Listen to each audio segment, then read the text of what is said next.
Halo teman-teman, Assalamualaikum warahmatullahi wabarakatuh.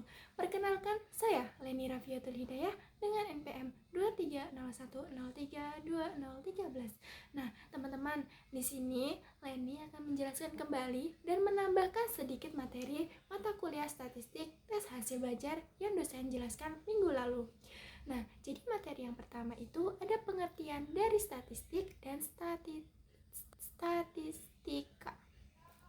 Dari perbedaan dua ini tadi, ialah statistik adalah ilmu yang belajar tentang bagaimana cara mengumpulkan, mengorganisir, menganalisis, dan menyimpulkan dalam data. Nah, seperti contohnya itu, seperti di dalam kelas PGMI, kelas D terdiri dari 22 dari 5 tersebut terdapat mahasiswa laki-laki. Nah, sedangkan statistika, bagian dari statistik yang fokus pada teknik atau cara untuk mengolah data supaya mendapatkan informasi yang berguna. Nah, jadi bisa kita simpulkan, statistik ini lebih ke ilmu secara umum dan statistika lebih ke aplikasinya seperti proses dan hasil. Nah, selanjutnya ada jenis-jenis. Nah, jenis-jenis statistik ini terdapat ada dua, yaitu statistik deskriptif dan inferensial. Yang pertama itu ada statistik deskriptif. Nah, ini digunakan untuk menggambarkan atau merangkum data supaya lebih mudah dimengerti. Seperti contohnya kita memakai rata-rata. Rata-rata dari 100 orang, usia mereka adalah 22 tahun.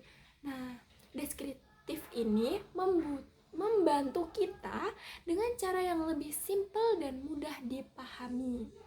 Nah, yang kedua itu ada statistik inferensial, digunakan untuk membuat prediksi atau kesimpulan tentang populasi besar berdasarkan sampel kecil.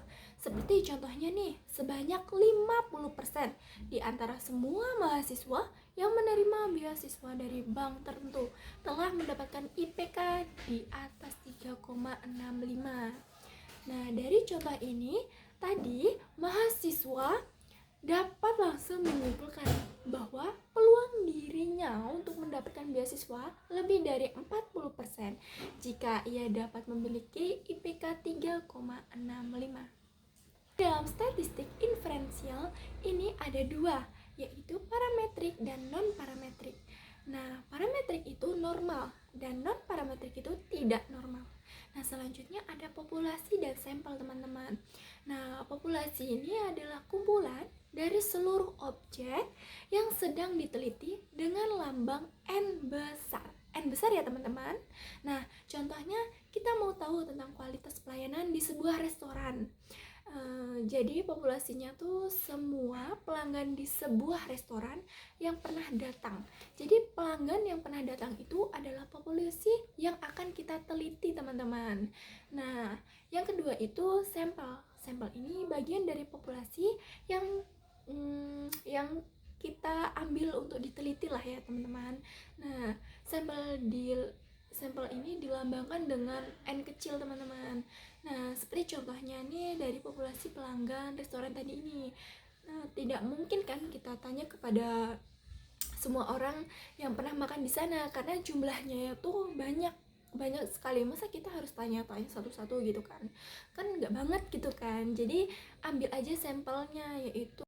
Nah, yang terakhir itu ada jenis-jenis data. Jenis-jenis data itu terdiri dari dua, yaitu data kualitatif dan data kuantitatif. Teman-teman udah nggak asing ya kan sama dua data ini, karena biasanya data ini dilakukan pada skripsi loh, teman-teman.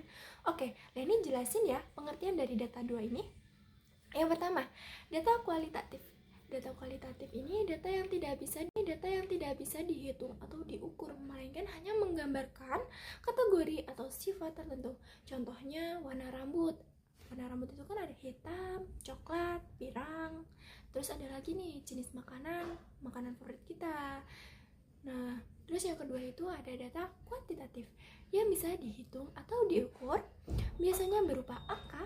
Contohnya nih seperti umur, usia lah ya, teman-teman. Nah, terus ada lagi apa ya, teman-teman? Tinggi badan, seperti itu. Nah, Baik teman-teman, inilah penjelasan dari saya di materi pertama. Sekian, wassalamualaikum warahmatullahi wabarakatuh. Bye.